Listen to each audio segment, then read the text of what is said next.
Hello বন্ধুরা, সকলে কেমন আছো? আশা করি সবাই খুব ভালো আছো। আমিও খুব খুব ভালো আছি। তো আমি এসেছি কোথায় বলো তো? আমি এসেছিলাম আমার বাপের বাড়ি। তো এখানে আমি এসেছি মসজিদে, এটা হিজলি শরীফ। তো আমি যখনই বাপের বাড়ি আসি এখানটায় ঘুরতে আসি, এখানটায় এলে সত্যি মনটা ভীষণ ভরে যায়। এত সুন্দর একটা জায়গা।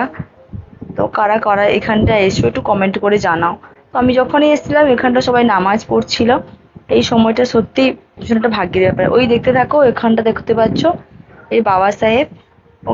আমাদের পুরনো, আমরা তো ছোটবেলা থেকে শুনে আসছি ওখানটায় বাবা সাহেব একটা তেলির বাড়ির মেয়েকে নিয়ে এখানে গুপ্ত হয়ে গেছে, তাই ওখানটা দুজনেই ওখানটায় পুজো পায়। যারা পুজো দিতে আসে, ওখানটার প্রসাদ আছে, ওখানটায় গোলাপ জল ধূপ দিয়ে পুজো দিতে আসে। তো এখানে দেখো সবাই নামাজ পড়ছে, যে সবাই যে যার আলাদা জায়গায় নামাজ পড়ছে। যারা মানসিক করে তারা কেউ ছাগল দেয়, কেউ মুরগি দেয়, এতে সবার মনস্কামনা পূরণ হয়। এখানটা ভিডিও করা নিষিদ্ধ, ক্যামেরা ক্যামেরা বন্ধ এটা লেখা আছে।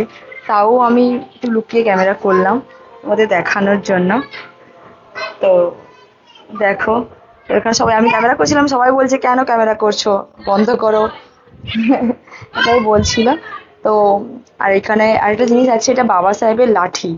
এটা বাবা সাহেব এই লাঠি নিয়ে হাঁটাচলা করতেন। এটা ওয়েট হবে 1.5 থেকে 2 কুইন্টাল ওয়েট।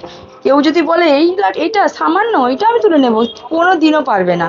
আর যদি কেউ ভক্তি ভরে এটা তুলতে পারে, সত্যি তুলতে মানে কাঁধে নিতে পারবে, না হলে এটা তোলা যাবে না, এতটাই ভারী।